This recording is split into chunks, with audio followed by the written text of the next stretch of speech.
Friends, good morning అండి.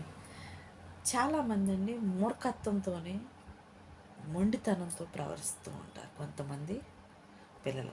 అది ఆడవాళ్ళు కావచ్చు, మగవాళ్ళు కావచ్చు.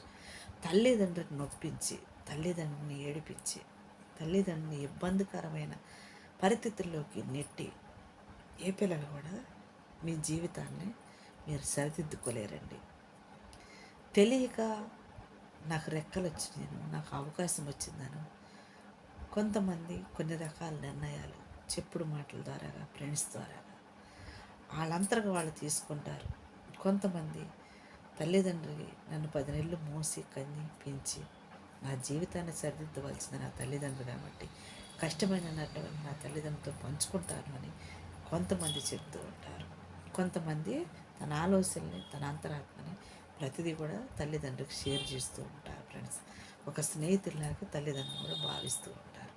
కొంతమంది పిల్లలు ఎలా ఉంటారు, అలా చెప్పేటప్పుడు ప్రతి తల్లిదండ్రులు కూడా తెలుసుకోవాలి. ఫ్రెండ్స్, నీ కూతురు కానీ నీ కొడుకు కానీ తప్పు చేసి నీతో చెప్తున్నాను కాదు, తప్పుని చెయ్యాలా లేదా అనేది నీతో పంచుకుంటున్నారంటే అది ఏది మంచో ఏది చెడో వాళ్ళకి తెలియక నువ్వు తెలియజేసే మార్గంలో మమ్మల్ని కనీ పెంచారు కాబట్టి మీ నిర్ణయాల మీద మా జీవితాలు ఆధారపడి ఉంటాయి కాబట్టి మీ నిర్ణయం ఎలాగుంది అని చెప్పేసి కొంతమంది పిల్లలు చెప్తారు. ఫ్రెండ్స్, దాన్ని మూర్ఖత్వంగాను, అమాయకత్వంగాను, కోపంగాను, దేశంగాను ఏ తల్లిదండ్రులు కూడా మార్చుకోమాకండి. మీ పిల్లలు మీరు సరిదిద్దుకోవడానికి ప్రయత్నించండి.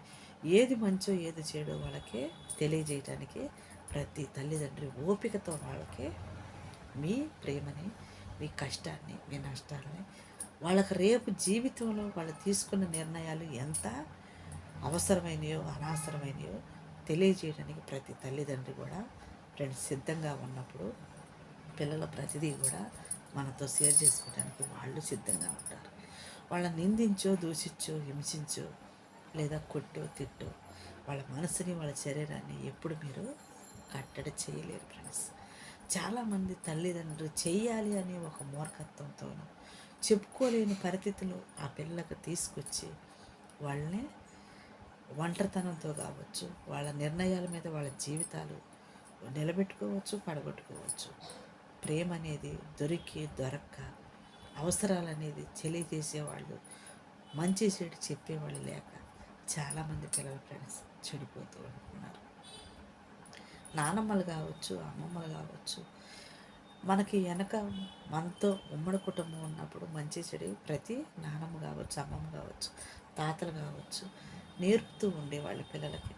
ఈ రోజున ఈ సమయాలలో ప్రతి ఒక్కరు కూడా ఫ్రెండ్స్ తెచ్చుకుంటే తినాలి కాకపోయినా కానీ జాబ్ చేస్తేనే కుటుంబ పరిస్థితులు చక్కబెట్టుకోవాలి. ఇంటి రెంట్లు కావచ్చు,